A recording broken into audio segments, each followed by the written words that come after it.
Hi all, here we are in orientation week day 3, and today I'm going to be talking about regaining control. So you may feel that there are some and maybe even many areas of your life that are out of control as you transition into menopause.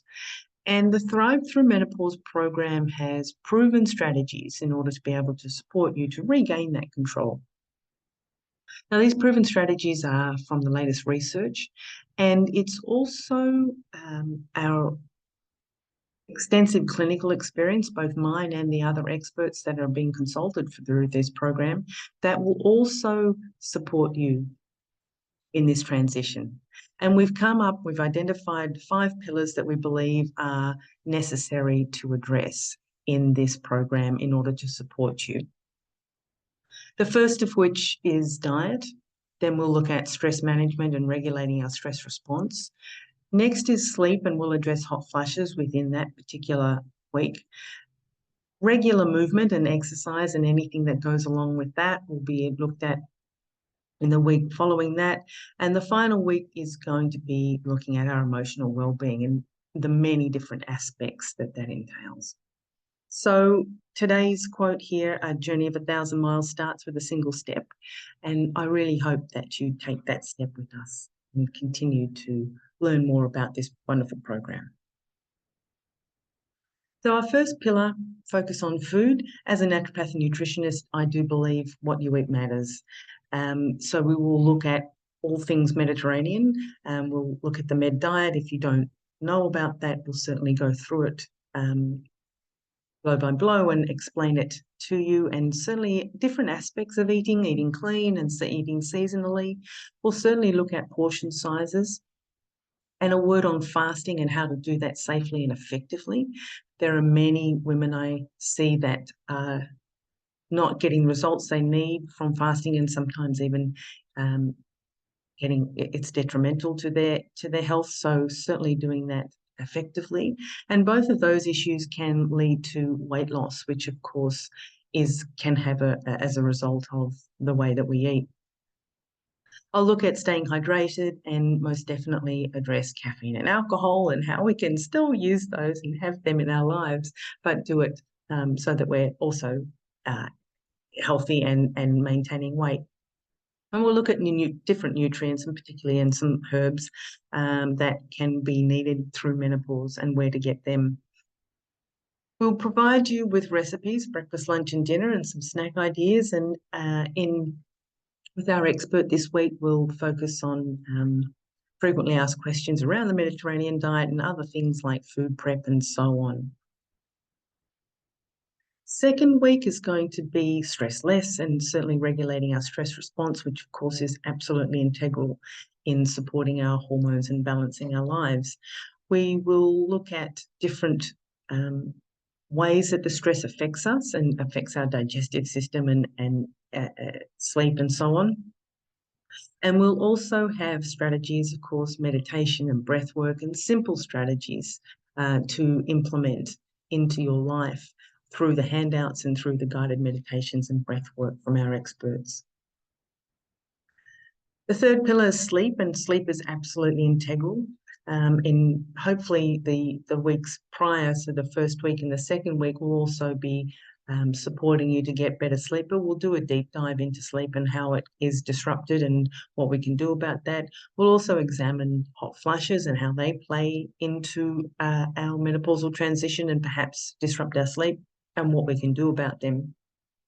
And in regards to the hot flushes, we'll also address phytoestrogens, which can be a blessing for some women and maybe not for others. So we'll talk about different aspects of the phytoestrogens there.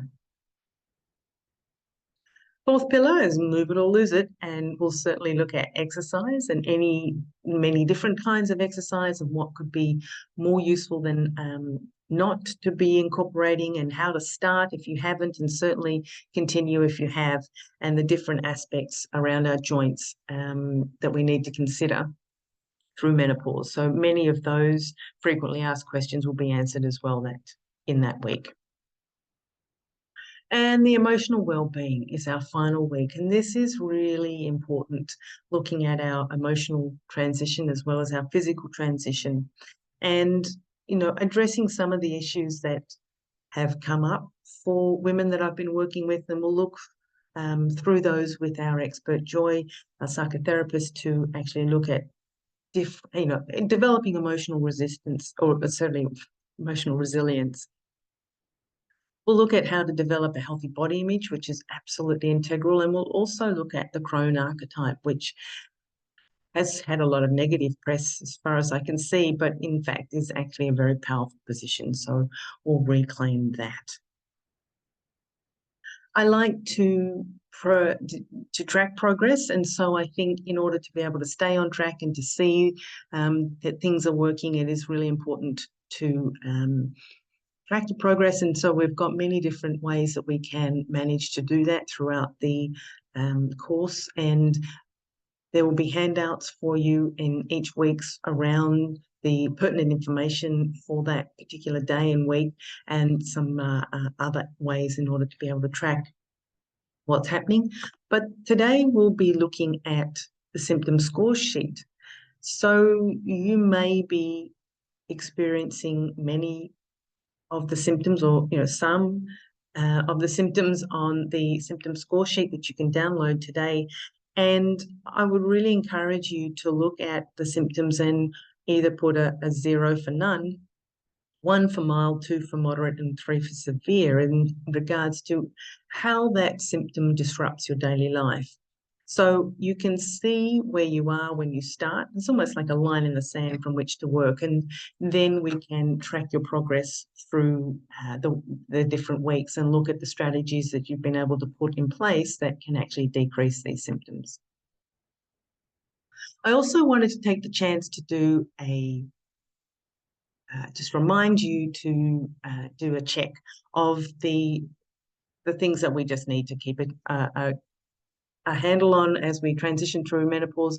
So the pap smears, the mammograms, you can go to your general practitioner and order those, and just keep up to date with them, as they are incredibly important, and they are aspects that perhaps can help us with our general good health.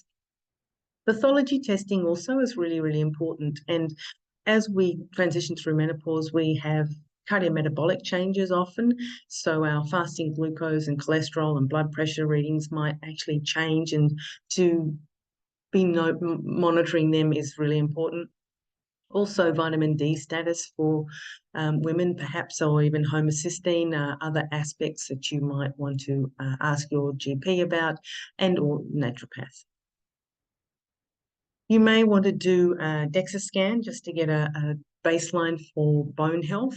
And there are also some urinary tests that you can manage to do in order to track bone loss and make sure that is under control as well. So different aspects of health there, but really, really important things to check. So I'm really hoping that you will start with us and continue through the program in order to be able to find ways to learn to survive through a Thrive Through Menopause. And it will address many of the different issues that you're experiencing. And finally, another quote from Oprah, really encouraging, I'm hoping. So many women I've talked to see menopause as an ending. But I've discovered that this is a moment to reinvent yourself after years of focusing on the needs of everyone else. It's your opportunity to get clear about what matters to you, and then to pursue that with all of your energy, time, and talent. So I'll leave you with that thought.